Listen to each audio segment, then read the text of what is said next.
अब उसके आगे, हे राजन, मैं तुमको इसलिए मना करता हूँ कि इस प्रसंग को कहने से तुम्हारी बड़ी हानि होगी।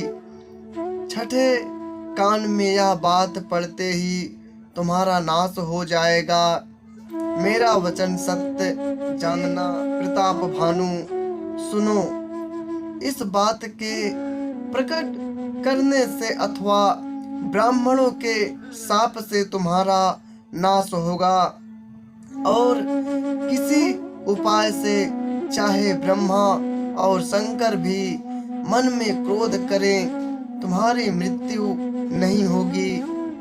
राजा ने मुनि के चरण पकड़कर कहा, हे स्वामी, सत्य ही है। ब्राह्मण और गुरु के क्रोध से कहिए कौन रक्षा कर सकता है। यदि ब्रह्मा भी क्रोध करे तो गुरु बचा लेते हैं, पर गुरु से विरोध करने पर जगत में कोई बचाने वाला नहीं है। मैं आपके कथन के अनुसार नहीं चलूंगा तो भले ही मेरा नाश हो जाए, मुझे इसकी चिंता नहीं है। मेरा मन तो, हे प्रभु, केवल एक ही डर से डर रहा है कि ब्राह्मणों के शाप बड़ा भयानक होता है। वे ब्राह्मण किस प्रकार से वश में हो सकते हैं, कृपा करके वह भी बताइए। हे दीन दयालु, आपको छोड़कर और किसी को मैं अपना हितु नहीं देखता। तपस्वी ने कहा, हे राजन, सुनो, संसार में उपाय तो बहुत है, पर वे कष्ट साध्य हैं, बड़ी कठिनता से बनने में आते हैं, और इस पर भी सिद्ध हो या ना हो, उनकी सफलता निश्चित नहीं है। हाँ, एक उपाय बहुत सहज है, परंतु उसमें भी एक कठिनता है। हे राजन, वह युक्ति तो मेरे हाथ है, पर मेरा जाना तुम्हारे नगर में हो नहीं सकता। जब से पैदा हुआ हूँ तब से आज तक मैं किसी के घर अथवा गांव नहीं गया, परंतु यदि नहीं जाता हूँ तो काम बिगड़ता है। आज यह बड़ा असमंजस आ पड़ा है। यह सुनकर राजा कोमल वाणी से बोला, हे नाथ, वेदों में ऐसी नीति कही है कि बड़े लोग छोटों पर स्नेह करते ही हैं। पर्वत अपने सिरों पर सदा तृण घास को धारण किए रहते हैं। अगाध समुद्र अपने मस्तक पर फेन को धारण करता है, और धरती अपने सिर पर सदा धूलि को धारण किए रहती है। ऐसा कहकर राजा ने मुनि के चरण पकड़ लिए और कहा, हे स्वामी, कृपा कीजिए, आप संत हैं, दीन दयालु हैं, अतः हे प्रभु, मेरे लिए इतना कष्ट अवश्य सहिए। राजा को अपने अधीन जानकर कपट में प्रवीण तपस्वी बोला, हे राजन, सुनो, मैं तुमसे सत्य कहता हूँ, जगत में मुझे कुछ भी दुर्लभ नहीं है। मैं तुम्हारा काम अवश्य करूँगा, क्योंकि तुम मन, वाणी और शरीर तीनों से मेरे भक्त हो, पर योग, युक्ति, तप और मंत्र का प्रभाव तभी फलीभूत होता है जब वे छिपाकर किए जाते हैं।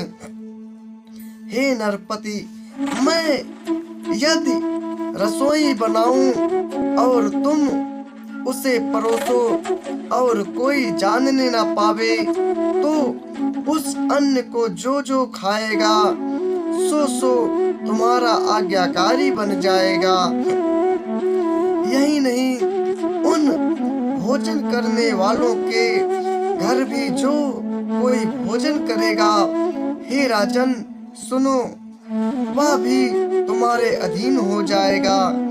हे राजन, जाकर यही उपाय करो और वर्ष भर भोजन कराने का संकल्प कर लेना।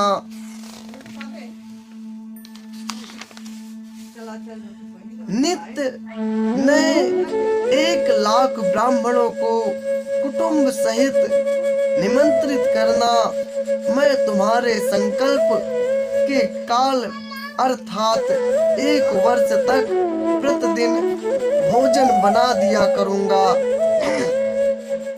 हे राजन, इस प्रकार बहुत ही थोड़े परिश्रम से सब ब्राह्मण तुम्हारे वश में हो जाएंगे।